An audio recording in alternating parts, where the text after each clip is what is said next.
अब डील से पलट जाएगा खुद रूस। कल तक रूस राजी था, लेकिन अब पलट जाएगा। कल यूक्रेन राजी नहीं था।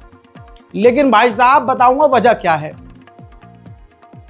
यूक्रेन ने वो 28 जो शर्तें थी डोनाल्ड ट्रंप की डील वाली, उसमें चेंजेस करवाए बहुत सारे, जिसमें उसने कहा कि हम 6 लाख सैनिक नहीं, इस पे तो नहीं आएंगे, हम 8 लाख सैनिक हम रखने को तैयार हैं, 12 से हम 8 कर लेंगे। और बहुत सारे चेंजेस करवाए हैं छोटे मोटे। लेकिन अब कहा जा रहा है कि रशिया ने इशारा दिया है, एक साइन दिया है, कहा जा रहा है कि रशिया अब डील से पलट सकता है, क्योंकि रशिया का मानना यह है कि जो ऑफर किया गया था, जो डील थी, उसमें चेंजेस करवा दिए हैं यूक्रेन ने, इसलिए वो डील से पलट सकता है। हजरात, आगे बढ़ते हुए बता दूं कि रूस के ड्रोन आस पड़ोस के देशों को डरा रहे हैं। मोल्डोवा की ये तस्वीर है। रूस का ड्रोन मोल्डोवा के अंदर घुसा और सिविलियन के घर की छत पर जाकर गिरा। गनीमत यह है कि वो फटा नहीं, एक्सप्लोड नहीं हुआ, वरना हाल क्या होता आप सोच नहीं सकते। हजरात, इसी के साथ रूस का एक और ड्रोन रोमानिया में घुस गया। तस्वीर देखिए, जब रोमानिया में घुसा तो रोमानिया को अपने फाइटर जेट उड़ाने पड़े उस ड्रोन का पीछा करने के लिए। पुतिन पर ज़ेलेंस्की ने इल्ज़ाम लगाया है ये वीडियो जारी करके। जी हाँ, इन्होंने ये वीडियो जारी किया है यूक्रेन के राष्ट्रपति ने, और कहा कि पुतिन सीरियस नहीं है डील के लिए, अभी भी वो हमला कर रहे हैं, रशिया हम पर बहुत तगड़े हमले कर रहा है। जबकि एक तरफ बात हो रही है और दूसरी तरफ अगर आप हमला कर रहे हो तो इसका मतलब ये है कि आप डील नहीं चाहते। बहुत बड़ा अपडेट आया है दोस्तों, व्लादिमीर पुतिन से मिलने के लिए डोनाल्ड ट्रंप ने अपना पर्सनल एडवाइजर भेज दिया है बनाकर। क्या आप जाइए और व्लादिमीर पुतिन से मिलिए और इस जंग के लिए कोई हल निकालिए। उधर अमेरिका डील करवा रहा है कि यूक्रेन और रूस की डील हो जाए, लेकिन फ्रांस के राष्ट्रपति इमैनुअल मैक्रोन रोज आग में घी डाल रहे हैं। उन्होंने कहा कि हम सोच रहे हैं कि पैसा दिया जाए यूक्रेन को, पैसे से मदद की जाए, लिहाजा यूरोप में रूसी प्रॉपर्टीज को बेच के जब्त करके उसका पैसा जो है नीलामी का हासिल करके यूक्रेन को दे दिया जाए। अब इससे जाहिर सी बात है पुतिन तो भड़क ही जाएंगे। Nous avons décidé d'avancer tout particulièrement sur 2 choses dans les prochains jours. La première, ce sont les actifs gelés russes, comme vous le savez, qui sont extrêmement importants et qui sont là aussi un moyen de pression. Et donc nous allons finaliser dans les prochains jours, en coordonnant avec tous les pays européens les plus concernés, et évidemment avec l'Union européenne et la Commission européenne, une solution qui permette de sécuriser des financements, donne de la visibilité à l'Ukraine. उधर Sweden भी कूद गया। Sweden ने कहा है कि हमें long range की मिसाइल चाहिए रूस के अंदर हमला करने के लिए। बात करें डील की तो अमेरिकी राष्ट्रपति डोनाल्ड ट्रंप ने कहा है कि हम डील के काफी करीब आ चुके हैं, डील हो सकती है। जर्मन इंटेलिजेंस ने वार्निंग दी है कि रशिया 2029 तक नेटो के देशों पर हमला कर सकता है। डोनाल्ड ट्रंप का गुस्सा ज़ेलेंस्की पर फूटा है, कई बार फूटा है, कल भी फूटा था। तो अब ज़ेलेंस्की ने कहा है कि मैं ट्रंप से फिर से मिलने को राजी हूं और डोनाल्ड ट्रंप जो शर्तें रख रहे हैं मैं उनको समझकर राजी होने को तैयार हूं। हालांकि यूक्रेन को आप ज्यादा मजबूत नहीं कह सकते, लेकिन मिलिट्री उसकी काफी ट्रेंड है। उसने रूस के शाहिद 136 ड्रोन को मार गिराया है।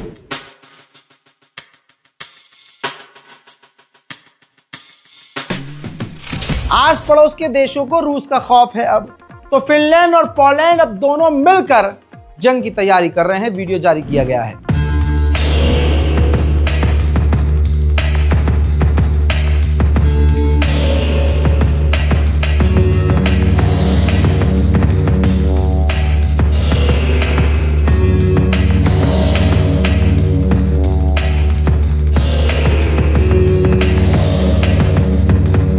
उधर मेरे दोस्तों, ये यूक्रेन की राजधानी कीव पर देखिए कितना खौफनाक हमला रात के अंधेरे में रूस ने किया है। ईयू की पार्लियामेंट प्रेसिडेंट ने बड़ी बात कही कि यूक्रेन के लिए फैसला यूक्रेन की मर्जी के बिना नहीं लिया जाएगा। लिहाजा यानी कहने का मतलब यह है कि यूक्रेन पर जो भी फैसला यूरोप लेगा वो यूक्रेन की मर्जी से लेगा। सुनिए। This house has stood with the people of Ukraine since day one and we stand with them still today.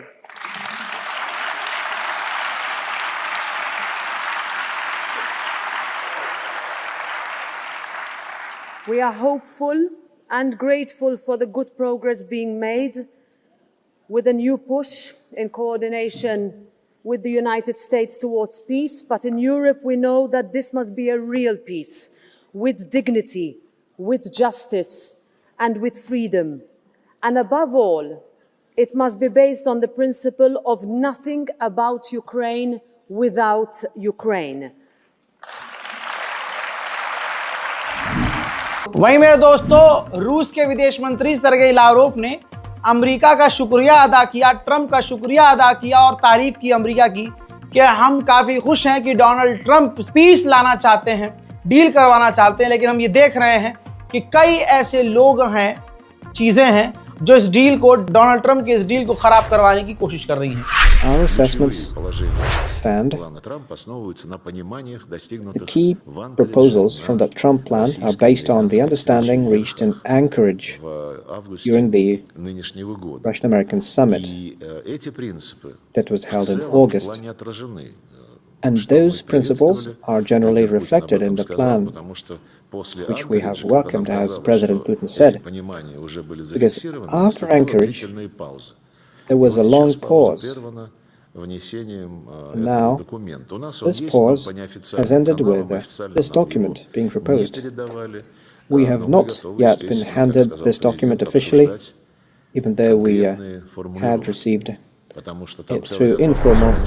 मेरे दोस्तों, फ्रांस के राष्ट्रपति को लपेट दिया है रूस के विदेश मंत्री ने। उन्होंने आगे ये भी कहा है कि जो फ्रांस के राष्ट्रपति हैं वो आग में घी डालने का काम कर रहे हैं, बनी बनाई बात को खराब करने की कोशिश कर रहे हैं। हम अमेरिका को बधाई देते हैं और शुक्रगुजार हैं कि पूरे वेस्ट में एक वही अमेरिका है हमारे इलाके में जो पीस के लिए काम कर रहा है और जो चाहता है कि डील हो जाए और जंग खत्म हो जाए। उधर रशियन और अमेरिकी डेलीगेशन ने आपस में मुलाकात की है यूएई के अंदर। कहा जा रहा है कि बहुत जल्द डील होने की संभावनाएं हैं। डील खराब करने का काम फ्रांस कर रहा है। फ्रांस के राष्ट्रपति इमैनुअल मैक्रोन ने एक पॉडकास्ट में कहा कि जैसे ही यूक्रेन में जंग बंद होगी वैसे ही इंटरनेशनल मिलिट्री फोर्स यूक्रेन में तैनात हो जाएगी। भाई, डोनाल्ड ट्रंप के प्लान में, पुतिन के प्लान में, एग्रीमेंट में ये शामिल था कि नेटो में शामिल नहीं किया जाएगा यूक्रेन को।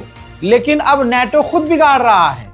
हरामीपन देखिए, नेटो के चीफ ने कहा है कि अगर कोई नया देश यानी यूक्रेन अगर शामिल होता है नेटो में तो किसी को विरोध नहीं करना चाहिए, उसे शामिल करना चाहिए और उसे इम्यूनिटी यानी उसे सपोर्ट करना चाहिए, उसे ताकत देनी चाहिए। लेकिन हम नेटो में देख रहे हैं कि बहुत सारे ऐसे लोग हैं, देश हैं जो नहीं चाहते कि यूक्रेन नेटो में शामिल हो। जालिम को अल्लाह कहां से बर्बाद करता है ये उसे खुद पता नहीं चलता जालिम को। आजाद जर्मनी ने इजराइल को पैसा दिया, हथियार दिया, गाजा के नरसंहार में इजराइल का साथ दिया, यूक्रेन का साथ दिया, रूस पर हमला करवाने में, आग लगवाने में, भड़काने में उसने खूब फसाद में अपना रोल निभाया। अब इंटेलिजेंस और मीडिया कह रही है जर्मनी की कि जर्मनी के जो शहरी, जो बड़े बड़े शहर हैं जर्मनी में, वहां जो मौजूद बैंक हैं वो बैंकक्रप्ट के कगार पर पहुंच रहे हैं। उधर फ्रांस के राष्ट्रपति ने रूस पर बड़ा इल्जाम लगाया और कहा कि हर दिन रशिया फ्रांस पर साइबर अटैक कर रहा है और यूक्रेन की जमीन का क्या होना है इसका फैसला सिर्फ यूक्रेन ही कर सकता है। मामला बिगड़ चुका है, मामला खराब हो चुका है।